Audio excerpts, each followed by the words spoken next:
Yo, what's going on YouTube? It is your boy GZTV back with another video, and in this video we're going to be talking about all the close games from Wednesday, November 13th. There were a lot of pretty dope games.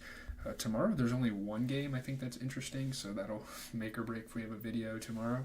We're going to just talk about all the good games. Yeah, I mean, that's kind of what we do every night here. We're going to start with the Pacers and the Magic game.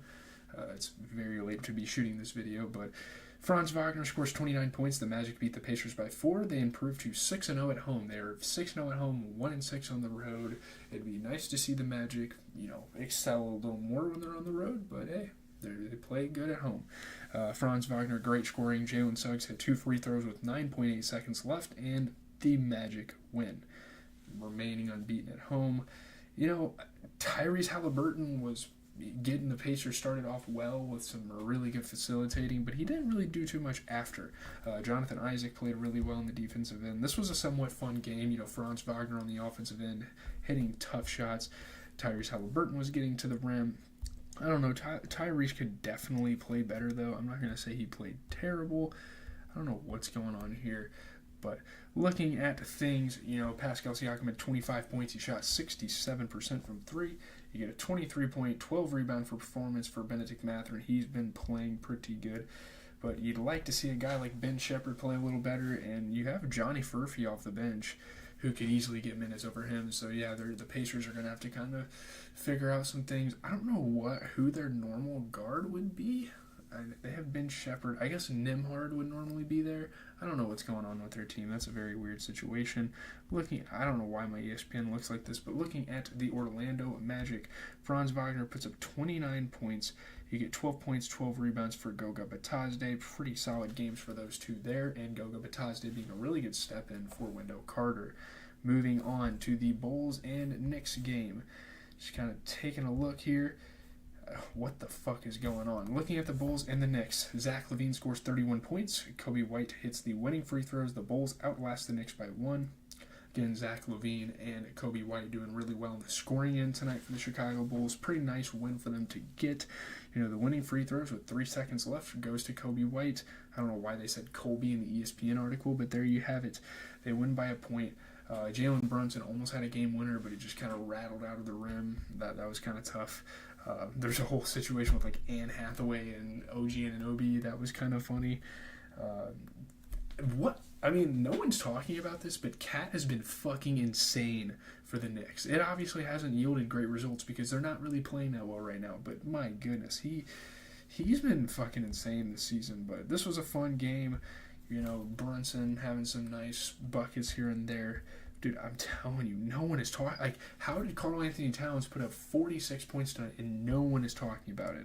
I have no idea. Nikola Vucevic, though, 19 points, 11 rebounds, 22 points for Kobe White, 31 points for Zach LaVine, shooting 50% from 3. Just kind of looking at the Knicks here, you get a 20-point performance for Mikal Bridges. You get 46 points and 10 rebounds for Karl Anthony Towns while shooting 6 for 12 from 3. Absolutely incredible. 24 points for Jalen Brunson off of 33% three-point shooting.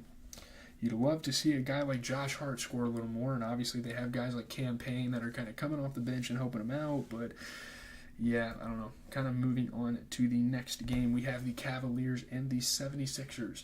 The Cavs beat the here it is, the storyline. The Cavs beat the Sixers by 8 to become the 6th NBA team to start a season 13-0. Guys, they're 13-0. Donovan Mitchell, very good final 3 minutes of the game. Again, just proving why he's one of the most clutch players in the entire NBA. Cleveland Cavaliers making history, continuing to do so against the Sixers. Yeah, Donovan Mitchell, just down the stretch, boom, boom, boom, boom, boom, just pure offense. Jared McCain, though, he's been kind of starting to erupt as a rookie. That's been fun to watch, getting really streaky out there. Again, Donovan Mitchell not just scoring the ball, but also passing the rock to guys like Georges Niang. Pretty fun game here. Kelly Oubre had a couple fun plays. Just kind of looking at things, Jarrett Allen had 11 points and 12 rebounds. Darius Garland had 25. Donovan Mitchell had 23 points, 13 rebounds. Just such a good team. There's really not much you can do.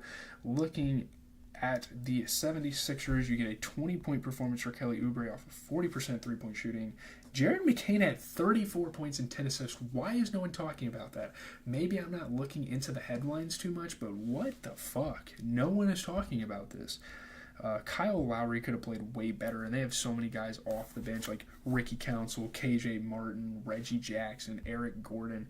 They have so many guys off the bench that could play over him. I don't know. They got to figure that out. Obviously, Paul George and Joel Embiid are still hurt, but again, that's just stupid. Why is Kyle Lowry even getting minutes? Yeah, there were some really good games. What's going on, Chippy? There were some really good games on today. Let's move on to the Clippers and the Rockets game.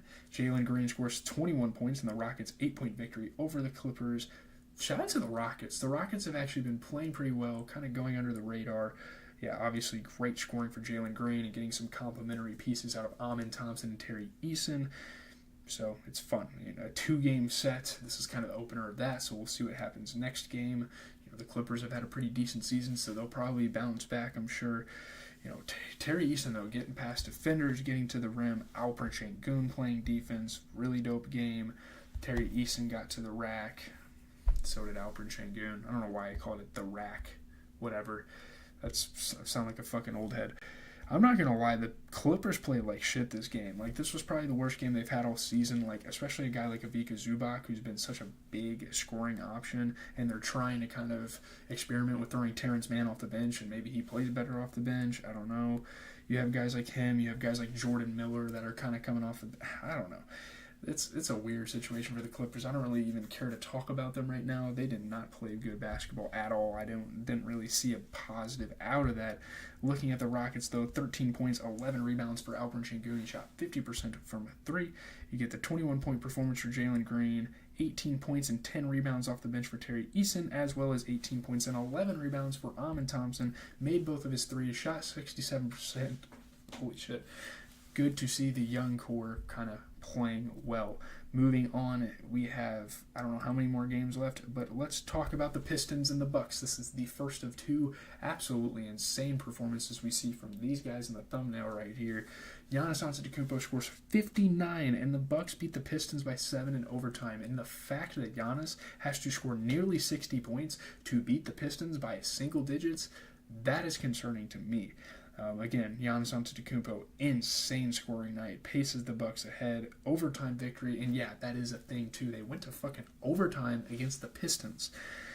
Just absolutely carried the Bucks though.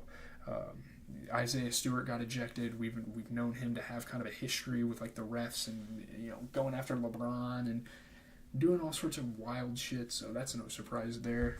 Just kind of an technical ego ejection there.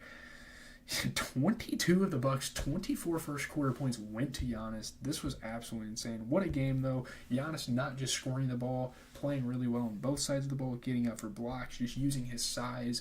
Not a lot of NBA players can do that. I know people are going to be like, oh, he's fucking 7 foot. Like, not every 7-footer is going out there and putting up these numbers. As we look at the Pistons, really good season for Cade Cunningham. He's kind of continuing it here. 35 points. He shot 35 points and 11 assists. He shot 50% from 3. And I am so happy, despite a loss, that the Pistons decided to give Malik Beasley a bit of a chance. 26 points, 10 rebounds. He shot 50% from 3, 8 for 16. This guy's a fucking bucket. I'm telling you right now. And they have kind of a conflict with Jalen Duren and Isaiah Stewart, who should get more minutes, yada, yada, yada. And obviously, like, Marcus Sasser and Wendell Moore Jr. coming off the bench and putting good minutes. So they're going to have to, this is kind of a rotational thing for them, just kind of figuring it out, getting the core guys in there. But despite Giannis putting up a good performance, I mean, you still got to give credit to guys like Taurean Prince, 15 points, 10 rebounds, 29 points for Brook Lopez. But yeah, 59 points and 14 rebounds for Giannis. He shot 50% from 3. Absolutely fucking insane performance. As we have 3 more games to talk about. First, we are going to talk about the Wizards and the Spurs. What a fucking toilet bowl game, but what an insane game at the same time. Holy shit. Wemby and Jordan Poole are going at it. This shit looked like fucking John Cena and The Rock in WrestleMania, bro. It was crazy.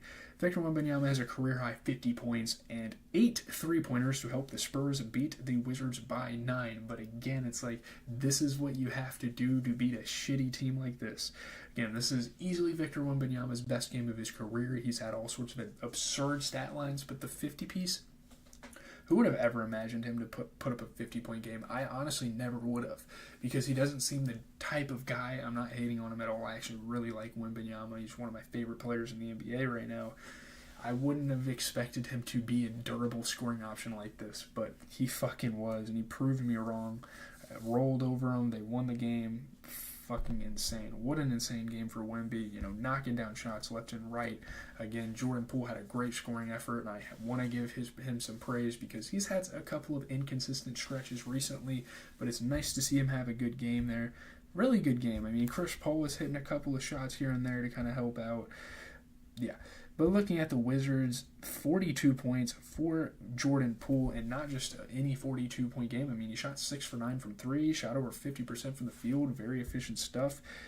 Why is Jonas Valanciunas not starting? What the fuck am I looking? Okay, 16 points, 13 rebounds, 50% shooting. Like, he should start over a guy like Bilal Coulibaly, and even fucking Keontae George, and I did not know Keyshawn George and Corey Kispert should fucking start over Bilal Coulibaly. I do not like that rotational move for them at all. What the fuck? Why is Valanciunas on the bench? I don't get it.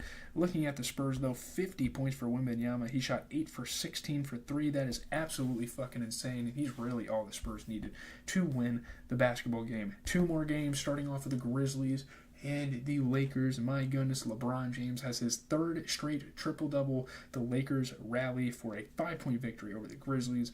Again, 3rd straight triple-double. LeBron James doing a little bit of everything, scoring at a high level, passing at a high level, rebounding at a high level, proving why he is one of the most well-rounded NBA players of all time. He probably is the most well-rounded. I don't think there's an argument there. So, yeah, more history for LeBron. It just keeps on stacking up, just the longevity. We talked about it last night with Steph Curry, getting through the lane, throwing it down, finding teammates for big shots. It's fucking awesome to watch LeBron play. AD and LeBron, just their connection and their chemistry, when they're clicking, they're fucking clicking. They play really well. Marcus Smart had a fun lob to Jared Huff, I think his name is. That was cool. Jaren Jackson, shout out to him. He had 29 points. He shot 50%. He's on my fantasy team, so thankful for that. No Ja Morant. That really kills them because you have a guy like, well, I guess Jay Huff's a center. And, obviously Jake LaRavia, Zach Edey, Marcus Smart, and Luke Kennard all played better minutes than him. But I don't know. I think Zach Edey should start over Jay Huff, I'm not going to lie. I don't know. It's a very weird situation. Again, it's very early in the season. We're not even 15 games in. Teams are going to experiment with rotations. Looking at the Los Angeles Lakers, Anthony Davis, 21 points, 14 rebounds. He shot 67% from 3. LeBron, just an insane performance, 35 points, 14 assists, and 12 rebounds. Let's move on to the final game I want to talk about of the night, and that is going to be the Timberwolves and the Trailblazers. I'm not sure how the fuck the Trailblazers beat the Timberwolves, but here we are. Shaedon Sharpe and Donovan Clingan power the Trailblazers to an 8-point victory over the Timberwolves. Yeah, man, I mean, great scoring night for Shaedon Sharpe. Donovan Clingan had a near triple-double with really good solid scoring, really good rebounding, 8 fucking blocks for Donovan Clingan. I mean, people are going to hate on this rookie class, but some of the performances I've seen out of them have been pretty awesome. So that's great to see. It's great to see rookies like him, rookies like Jared McCain, Zach Edey start to kind of poke their head a little bit. Even like Zachary Risache is starting to play really well. So awesome. Beat the Minnesota Timberwolves, I think, twice in a row, which is kind of wild. But yeah, Shaedon Sharpe using his athleticism as always. Donovan Clingan blocking everything in sight. Pretty fun game. Again, and despite the loss, Anthony Edwards playing really well on both sides of the ball. Yeah, shout out to Donovan Clingan, just really being a momentum guy on the defensive end. But looking at the Timberwolves, 20 points and 10 rebounds for Julius Randle. He shot 33% from 3. 12 points, 10 rebounds for Rudy Gobert. He shot 50%. 24 points for Anthony Edwards. He did shoot 0 for 9 from 3, which kind of sucks. You kind of wish that a guy like Jaden McDaniels had a better game, but obviously you have a guy like Naz Reid off the bench that can kind of come in and help. Not a great game for the Timberwolves here. And looking at the Trailblazers, 17 points, 12 rebounds for Donovan Clingan, 8 blocks, of course. He shot 60%.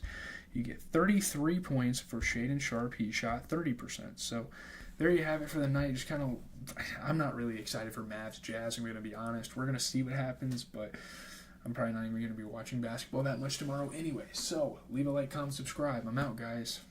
You can't really do that.